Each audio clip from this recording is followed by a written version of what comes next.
Seminário no ar, um estudo sobre o tema A Edificação no Reino de Deus.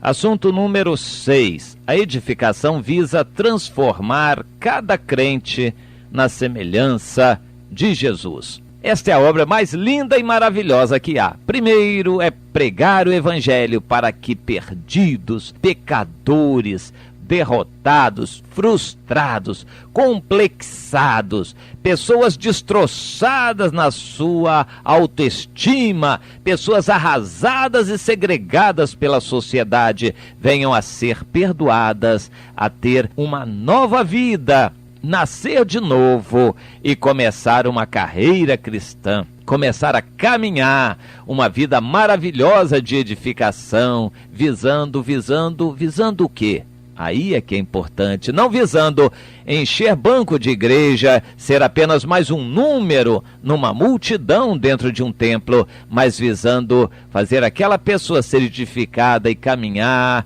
na sua carreira cristã para ser semelhante a Jesus. A edificação visa transformar cada pessoa na semelhança de Jesus. Eu encontro no livro de Juízes, no capítulo 8, uma palavra muito interessante e que me fala muito ao coração. Gideão era ainda relativamente jovem, não muito, porque ele tinha um filho jovem, adolescente.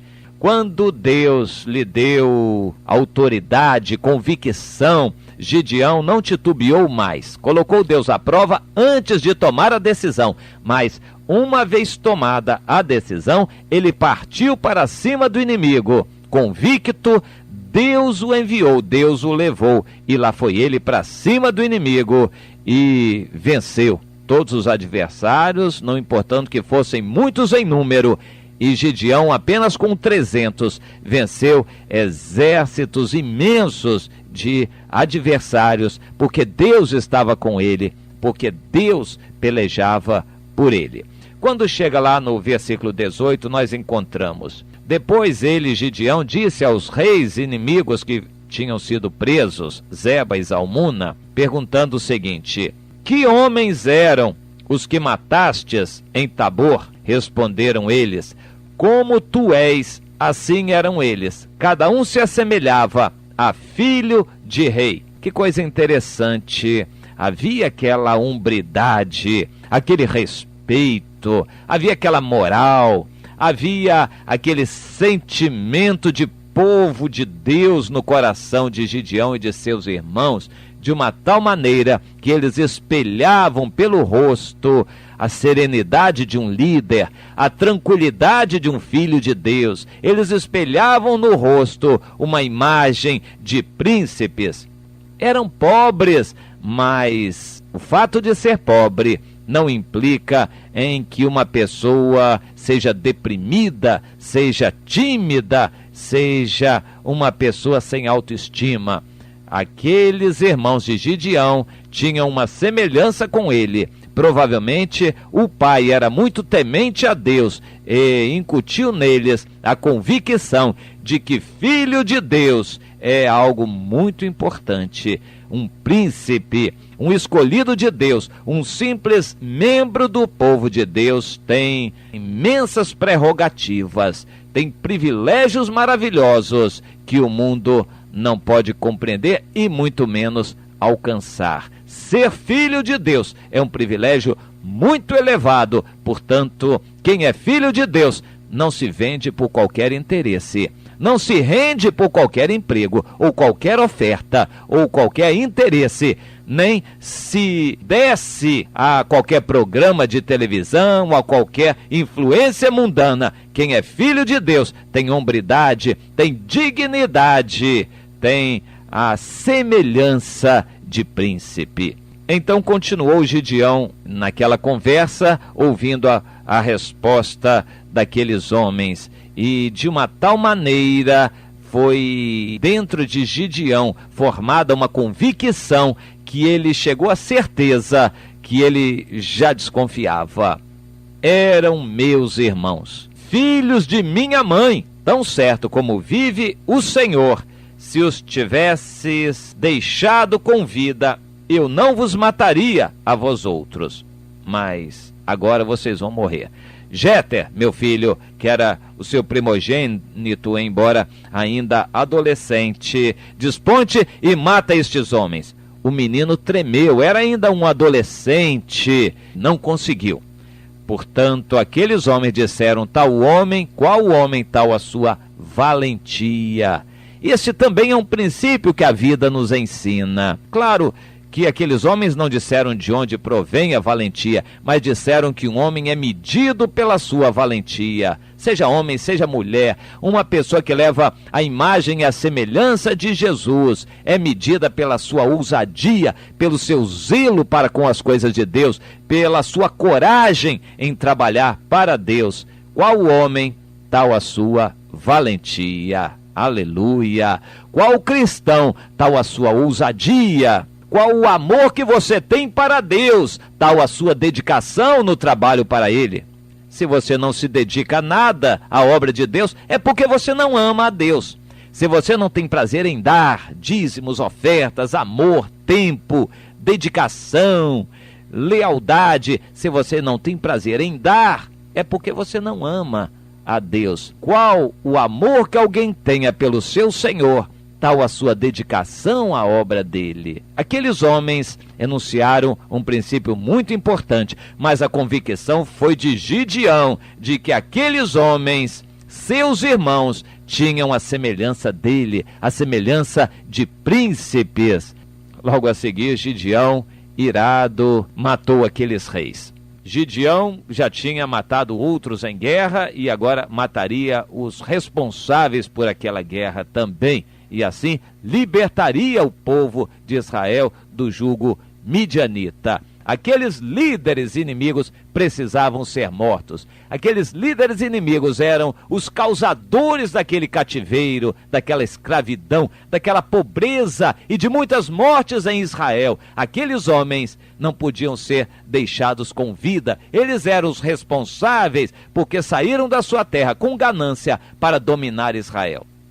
Embora Deus tivesse deixado, mas a responsabilidade era deles, dos reis, dos líderes inimigos e adversários. Eles precisavam ser punidos e Gideão não titubeou. Gideão não se deixou levar pela dúvida, mas prontamente atacou e matou aqueles 2 reis que mereciam morrer.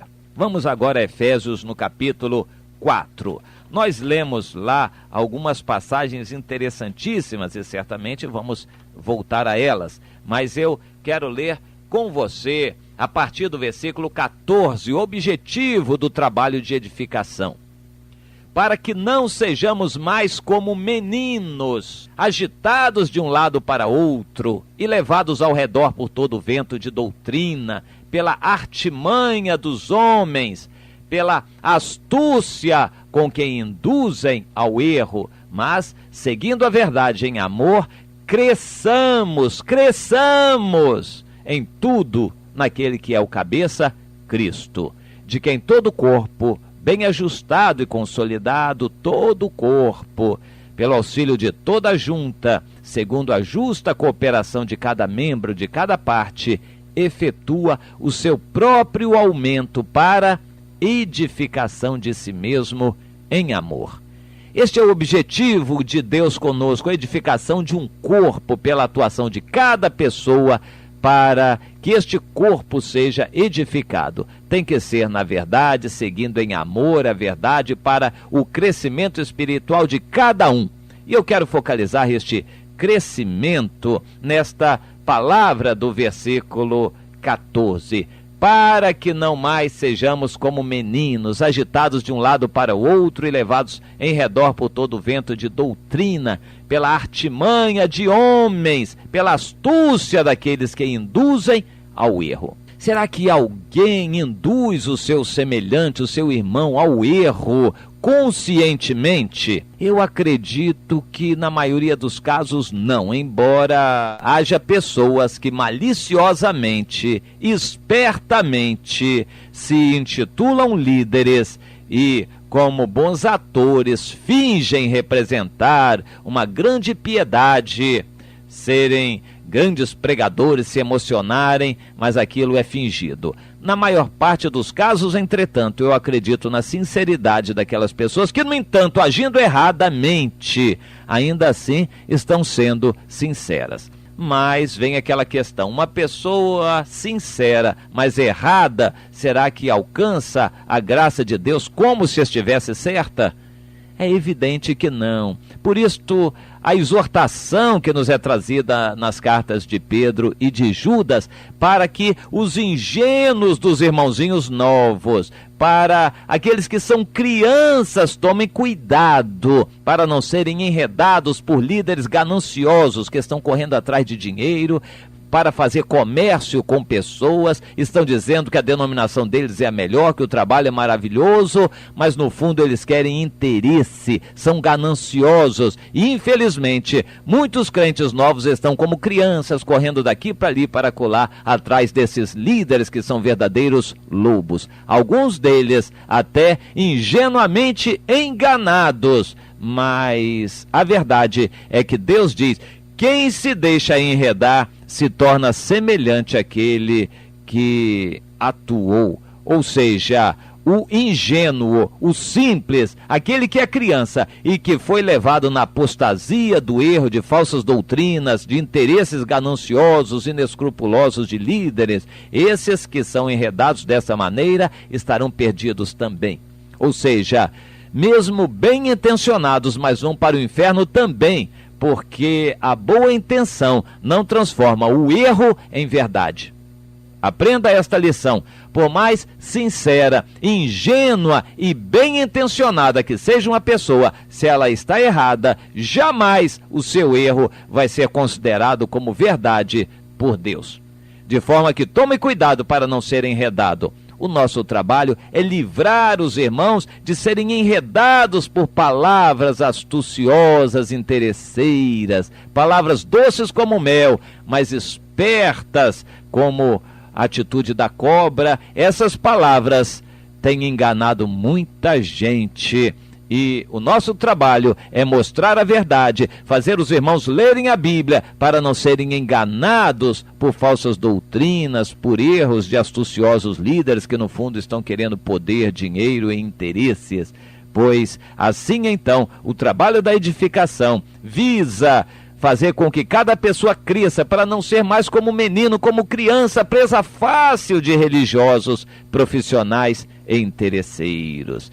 Que assim seja no seu coração, na sua vida, esta sede crescente de conhecer a verdade e de ter a convicção de Deus para não ser enredado, para não ser levado, mas que você tenha convicção de que é Deus quem está dirigindo a sua vida para o crescimento espiritual, para o aperfeiçoamento e para a edificação de você em um corpo de pessoas. Não exaltando homens e heróis, super-heróis evangélicos, isso não existe, mas fazendo você ser aperfeiçoado em um corpo de pessoas, em uma célula viva deste corpo, para que você funcione com toda dedicação e amor, fazendo o seu trabalho para a edificação de um corpo, não de um programa religioso, mas de um corpo de pessoas. Este é o trabalho mais importante e feliz que uma pessoa pode realizar, e é o objetivo de Deus transformar cada pessoa na semelhança de Jesus, para que todos trabalhem na edificação deste corpo. Amém.